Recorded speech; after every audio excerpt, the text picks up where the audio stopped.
OODAcast, informing your decisions with intelligence, analysis, and insight. Brought to you by the team at OODAloop.com. Hello, I'm Bob Gorley, the Chief Technology Officer of OODA LLC. Welcome to the OODAcast. Paul Becker, good seeing you. Hello, Bob. Great to be with you. Well, Paul, it's a real pleasure for us to be talking to you today because I've known you for so long. And I also had a career in the Navy intelligence community, so I know a bit of your spirit. And it's just a real pleasure being able to introduce you to our community. So thanks again. And it's so close to the Navy's birthday, which is coming up on Monday. We're 245. Yeah, that's right. Very proud to be part of it. Yeah. So Paul, let me give a brief overview of your background from my perspective, just for context for people. Today, you are a consultant, author, speaker. You're widely known for your translation of military leadership principles into corporate action. And you're great at that. And you're great at capturing lessons, not just from your own career, but from everything you've observed in the military and from history itself. So that's what you're currently doing at the Becker T3 group. And your background, though, the one way I have thought of you is you've always been a leader, which means you've always been a teacher, but you're also a professor now. You teach at the Naval Academy. You teach a course on ethics and moral reasoning for naval leaders. You also teach courses at the University of Virginia. And I want to get back to that in just a minute, but back to your history in the Navy. You joined the Navy in 1979 when you started at the Naval Academy, and you were commissioned to ensign in 1983. Your career saw global deployments ashore and afloat in positions that I would mostly describe as operational intelligence or OPINTEL positions, and I want to talk about that a little bit more in the future too. But for now, I wanted to tell people that you rose to the pinnacle of that profession of operational intelligence as the J2, or Director of Intelligence, for the Joint Staff, which is a place I have observed closely. And this is just a critical position for helping the nation make operational decisions on how military forces are engaged and how they should be engaged immediately afterwards. It's just critical to our nation's ability to know. Paul, that's kind of my view of where you've been and what you've been up to and what you're doing now. Did I get that about right? All true, and with very kind adjectives and compliments. Thank you. All right, thanks. So there's so much I want to talk about, but one thing I think would be really interesting is hearing your foundational story.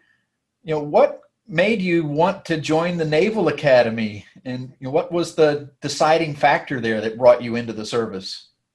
Bob, I grew up in New York City and in Long Island. My dad was a cop and my mom was a mom to 4 boys.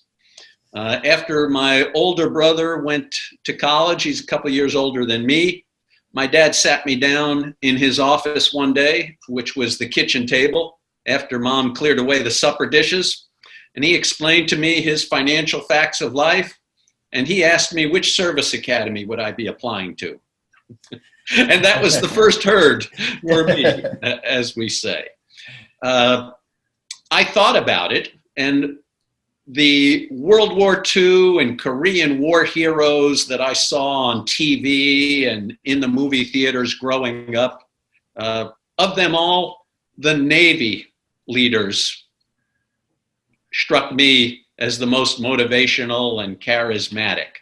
You know, whether it was Henry Fonda as Mr. Roberts, Naval Service, John Wayne as Sergeant Stryker, Sands of Iwo Jima, Gregory Peck as Captain Horatio Hornblower, and even Ernest Borgnine as Lieutenant Commander Quentin McHale, right, in McHale's Navy, who was still engaged in combat, but seemed to be having fun while he was doing it. So I didn't even apply to the other service academies. I applied to Navy, and thank goodness I was accepted, and this began my Navy adventure. This is fascinating, Paul. Thanks for sharing that, because it's amazing. Again, one point that makes to me is true leaders, their impact can go on for generations. So leaders of the past inspiring you to join the Navy and become a leader yourself. It was just fascinating. Then you graduated from the Naval Academy, and what was the shift into the intelligence career? What caused that? Well, like the founder of the OODA phrase, Colonel John Boyd, I wanted to be a pilot. But I had some surgery as a midshipman, which put me in the not physically qualified category to go to Pensacola and Navy Flight School. So I thought the next closest thing would be to be a squadron intelligence officer. So I'll be part of the aviation culture, I'll deploy on an aircraft carrier, but it wasn't what I aspired to do, but I figured I could do it for 5 years, and then I'll leave the Navy and become Mr. Becker. But after 5 years, I really liked the challenge, the opportunities, and I decided to stay for another tour and another and another. And it got to the point where, okay, at 20 years, that's a good run. Now it's time to become Mr. Becker with a pension and a nice career behind me and a lot of real life experience. And as we were approaching 20 years, that was 9/11. And America went to war. And at that point, I didn't think it was the best timing to leave the service. I had just participated actively in Operations Enduring Freedom from the Northern Arabian Sea and Operations Iraqi Freedom from the Air Force's Combined Air Operations Center at Prince Sultan Air Base in Saudi Arabia. So I thought, well, let's see how the war's going. And it took 13 more years before I finally decided to hang up my khakis and become Mr. Becker and join the private sector. All right. Thanks. And Paul, a couple other questions or topics that I want to pull from your career. And one is, in my time in Navy intelligence, I had heroes and people I looked up to, and I'm sure you did too, like Max Showers. What a great thinker. Bill Studeman, Mike McConnell, these are great masters of operational intelligence. But, throughout my career, I had never heard of this guy, Colonel John Boyd, until I went to school with the Marines at the Marine Corps Command and Staff in 1996. Those guys were all over John Boyd. And once I learned about his process for observe, orient, decide, and act, I recognized it as the kind of stuff we were doing in naval intelligence. We just didn't have that model on it. And you told me earlier about you see his plaque at the Naval Academy, and that just really gave me hope that his impact is enduring in the military. Yeah, I'm glad the midshipmen know who he is and why it's important to follow the tenets of OODA, but to even shorten that acronym a bit. Rather than 4 words, 2 that come to mind are decision advantage, right? Which is ultimately the goal of intelligence, right? It's not to sit back, collect and admire information and data, but it's to act on it. And that's decision advantage. And that's what Colonel Boyd was all about. Right. Great. And that is so relevant to corporate America today too. It really is about if you want to win, you have to have a competitive advantage, and that decision advantage is a key way to do it in this information-centric world. So another lesson I want to ask you about, Paul, is I would love your thoughts based on your career and your studies to date on leadership in management. Any thoughts there? I especially like asking people like you, what's the difference in leadership and management? They're cousins, right? And they're mutually supportive, and I'm a fan of both. Each have their own place, but it's important to recognize what those places are, right? Management is of things. Leadership is of people. My good friend from high school, Anthony, is an accountant, but he got tired of just being an accountant.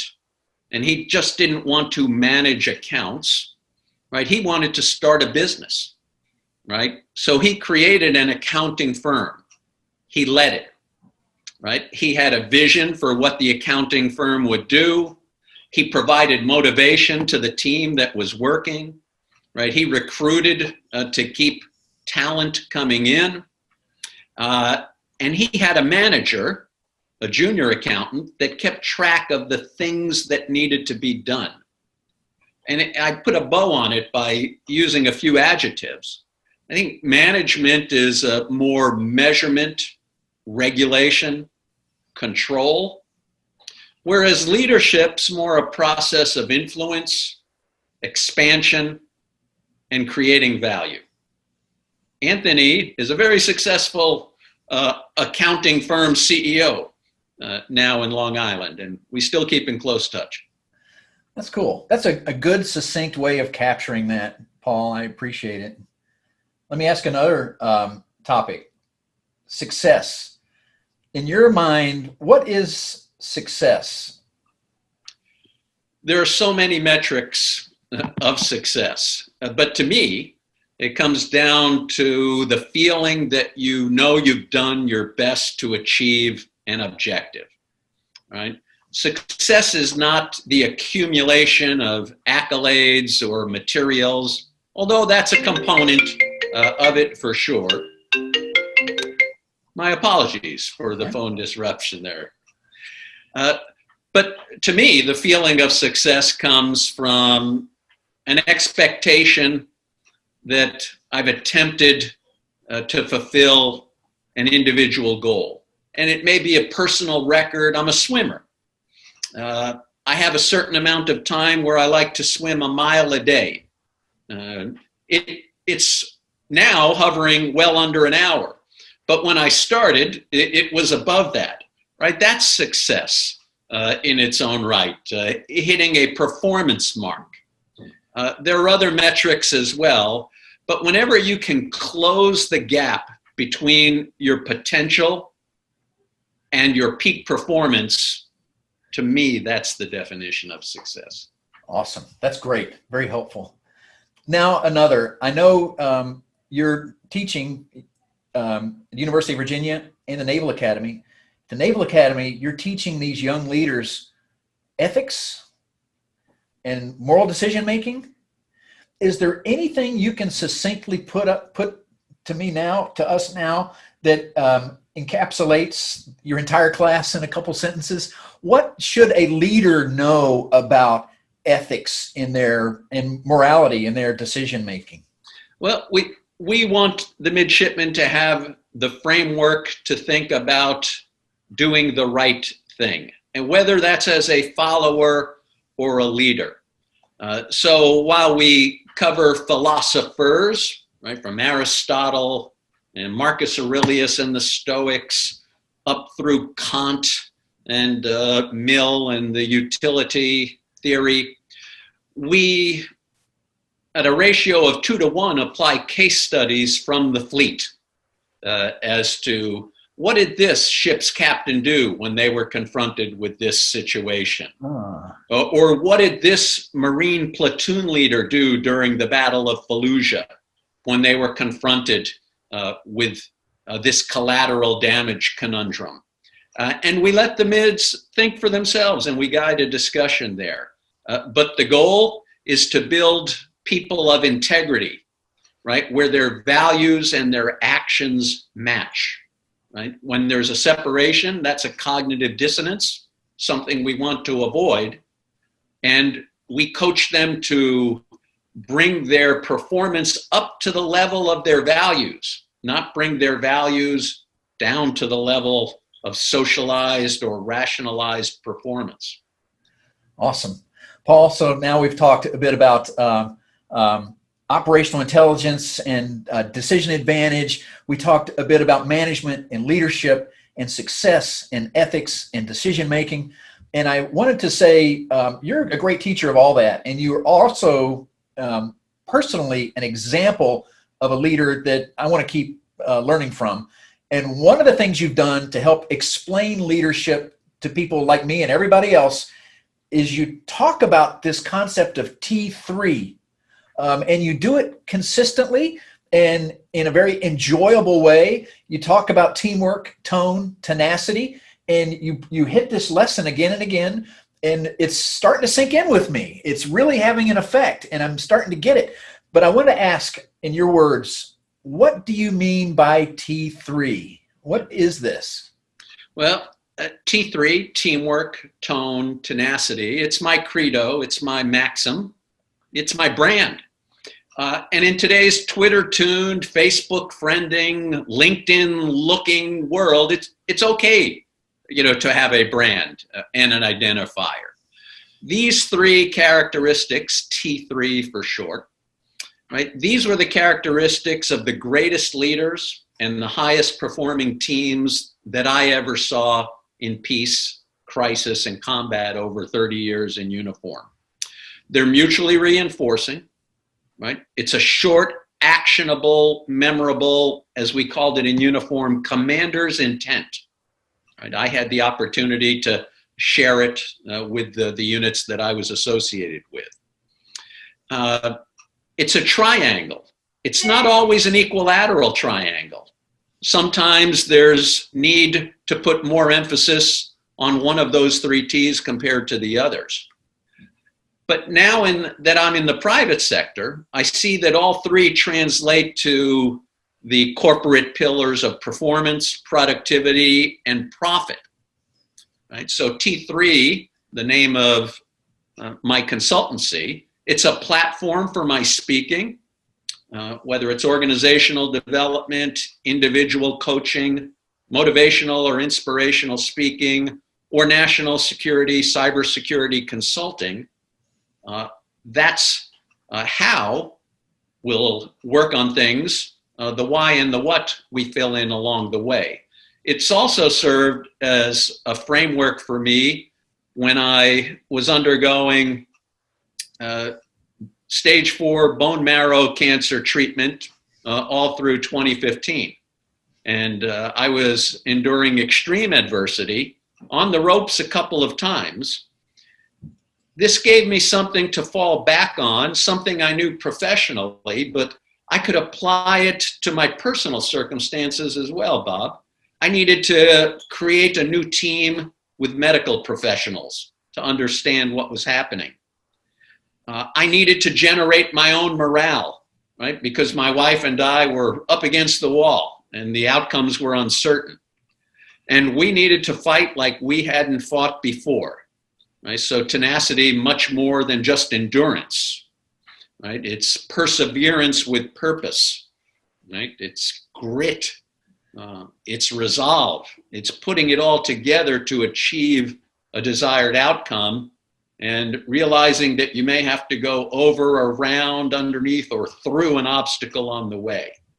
So it's a framework for life in addition to a framework for business.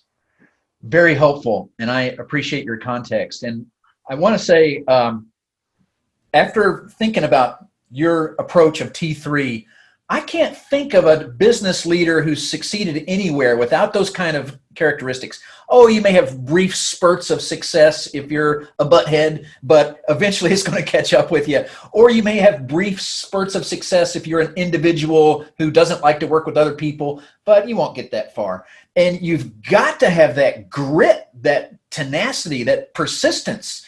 And I really like the way you have brought all that together into one picture.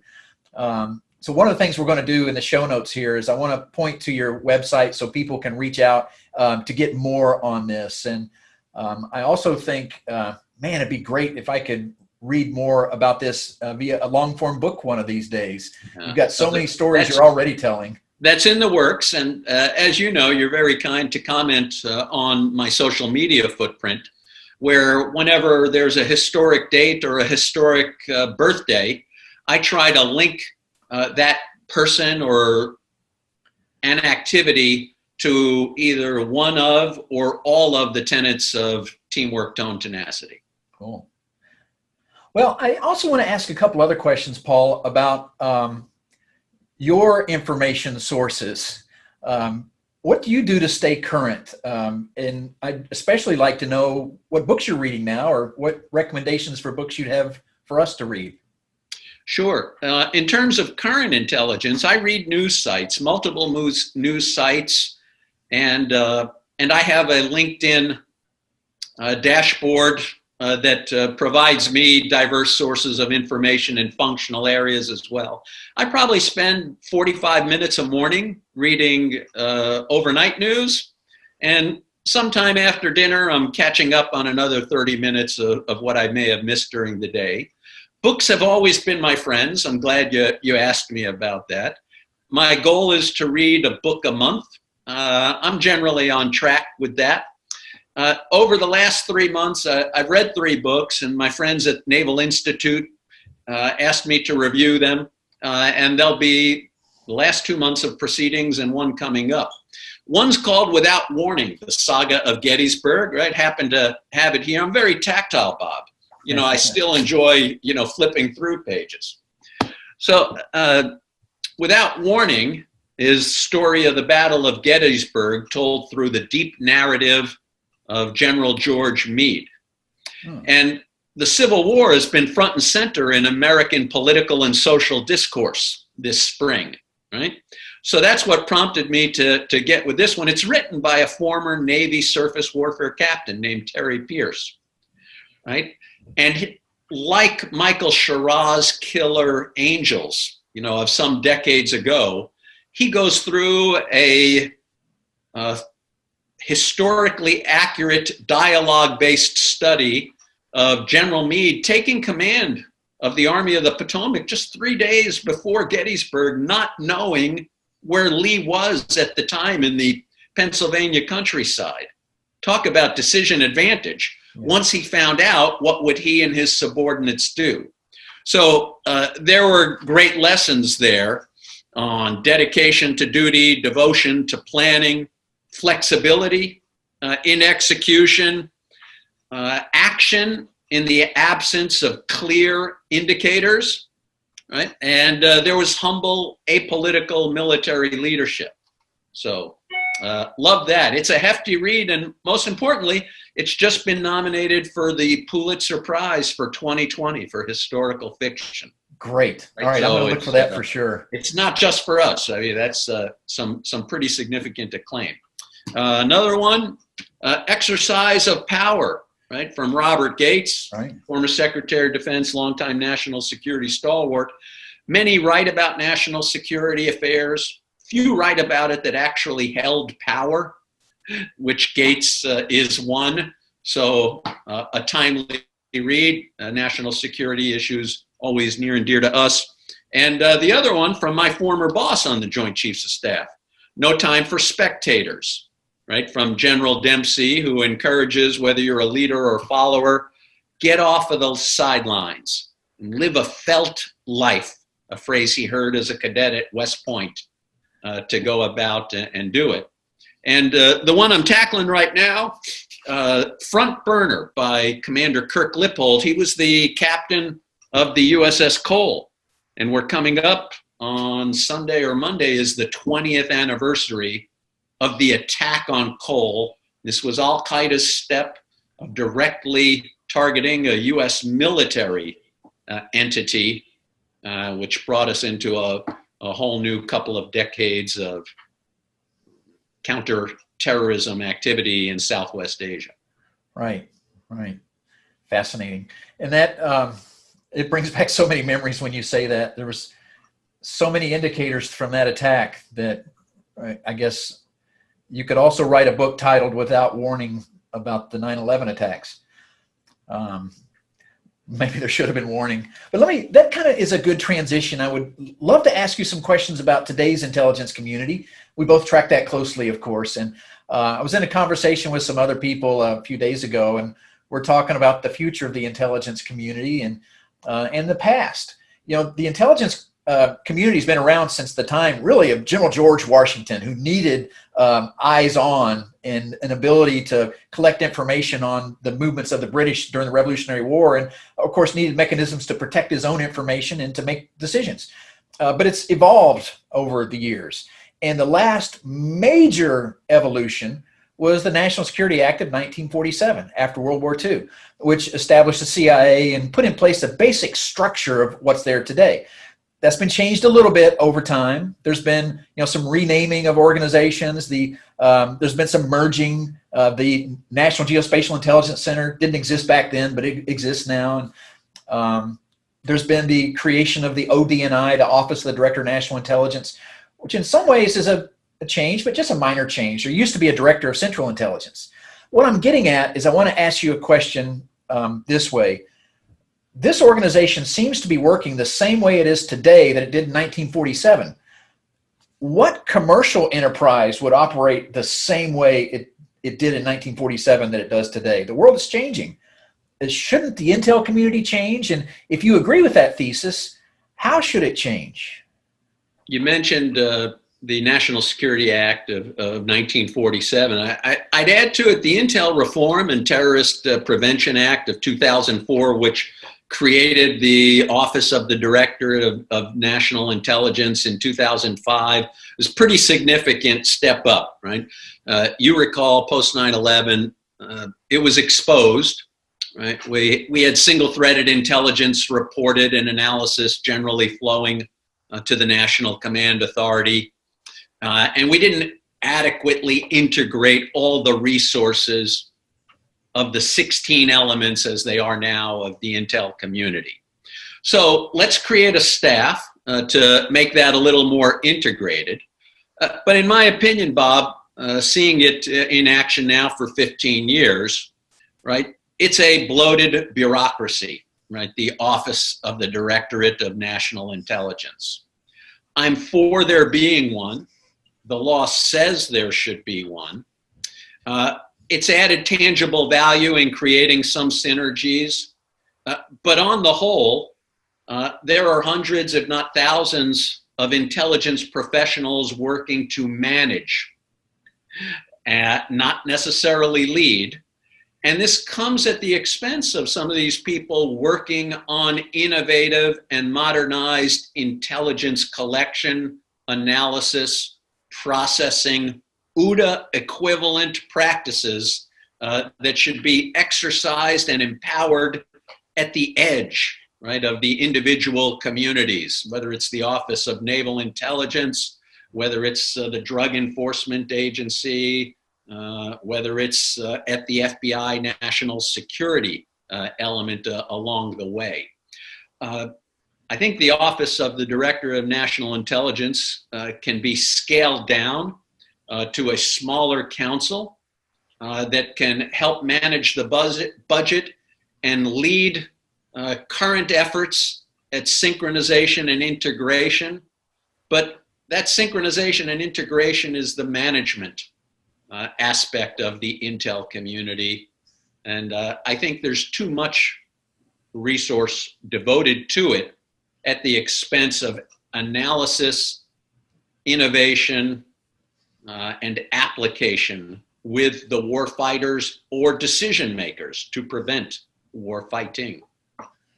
Right. Thanks. I appreciate that, Paul. And in our remaining time, would love to ask you a few other questions about the operational situation globally today. And of course, not relying on any sensitive information at all, we can both observe actions that China is taking on the international stage and actions that the U.S. is taking in regards to China and the impact that may have. And I just wanted to ask your general perception about the Chinese threat. They're a topic of presidential debates and the vice presidential debate, for example.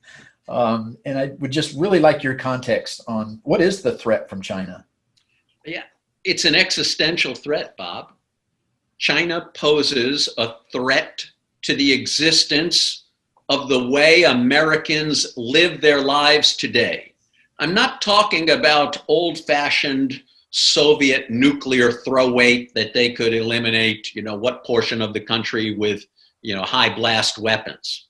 Not that type of existential threat. But diplomatically, informationally, militarily, economically, if China brings its full force to bear, it could impact daily American lives, right? From a Chinese perspective, they are in an information war with the United States right now. Their authoritative writings and speeches declare it to be so. And this is all part of their Chinese grand strategy for rejuvenation, their word, not mine. That by 2049, the 100th anniversary of the founding of the Chinese Communist Party, right, they will return to a position of preeminence in Asia, right? This is according to their plan. And they have interim objectives along the way. Information warfare, cyber warfare, media warfare, intimidation, psychological warfare, any kind of warfare when it comes down to it is just trying to bend an adversary to your will. And that's what they're trying to do. And something I know is a strong suit for OODA is emphasis on cyber, right? And it's important to recognize our adversary, China's perspective on cyber. Whereas the US sees cyber as a seamless landscape of global networks that are open, interoperable, right, secure, reliable, based on norms of behavior, respect for property, value, multiple stakeholder governance, right? This is the internet, the World Wide Web as we know it. China has a very different perspective. They view cyber as a sovereignty issue, right? That's why they have a great cyber wall. It's state-controlled, authority with the United Nations, where one nation would get one vote. This ensures stability for the Chinese Communist Party, which allows them internal stability with a lot of people and economic growth. They also use cyber, as they call it, as an assassin's mace, right? An underarmed protagonist's weapon against a larger hegemonic foe, which they see us, to steal our intellectual property, right? Estimate between $250, $600 billion per year in intellectual property theft from the United States, according to the FBI. And China has an incredible social welfare database. That's what they call it. I've seen a lot of Australian investigative reporting on this. They call it their overseas key information database. 2.4 million names of global influencers globally. And the Chinese keep files on those names. No doubt names taken in part from the OPM data breach of some years ago here in the United States, but via social media and other sources as well. So they're building up their databases for whatever they think is necessary. And this leads to put a closure on the discussion of intelligence, right? I've long said with you in uniform and beyond, good intelligence is good storytelling. It has to be truthful storytelling, right? But it needs to be compelling. And this is a story that needs to be made more aware, right, to the American public. And it's why I've always gravitated towards operational intelligence or actionable intelligence. It would be the corporate equivalent of me always working in the chief operating officer bin. Right? I like the action. I like the give and take. I like the multiple sources of input. I love the variable outcomes that come with it. And good intelligence, good operational intelligence needs to be timely. It needs to be relevant, and it needs to be actionable. Right? Otherwise, it's just data and information where one admires a situation. Yeah, if it's not actionable, it's not driving that decision advantage. Yeah, I loved as an intel officer to sit down with a decision maker and say, here are the facts. Here's what I think, separate. Here's what I don't know, right? So there's some risk management involved. And here's what I recommend. And to be part of that decision cycle in uniform, whether it was the profession of arms and the execution of U.S. national security strategy, or in a C-suite, right, as we're going to embark upon a new adventure, right, with some significant resource outlays, perhaps, but understanding the risk, but understanding the reward, and the desired outcome. And then when you put the plan in place, well, that's when you apply the teamwork, tone, tenacity, T3, to tie it all up. Awesome. Paul, I really appreciate all this today. And one of the things I'm going to do is capture in the show notes how people can reach out to you and get more information. I'm going to put in our write-up a link to the Becker T3 Group website, to your Twitter and LinkedIn profiles as well. Is there anything else I need to capture for our audience? Any final thoughts? I look forward to continuing the dialogue, Bob, on a wide-scale OODA basis or 1v1 with the members of the network. I'm a strong believer in networks and value added and expansion, and those are tenets of leadership. So I look forward to continue the discussion and add value wherever I can. Awesome. Well, thanks again, Paul. Thank you, Bob. Thanks for listening to this OODA Loop production. For the latest analysis on cybersecurity, technology, and global risks, please visit www.oodaloop.com.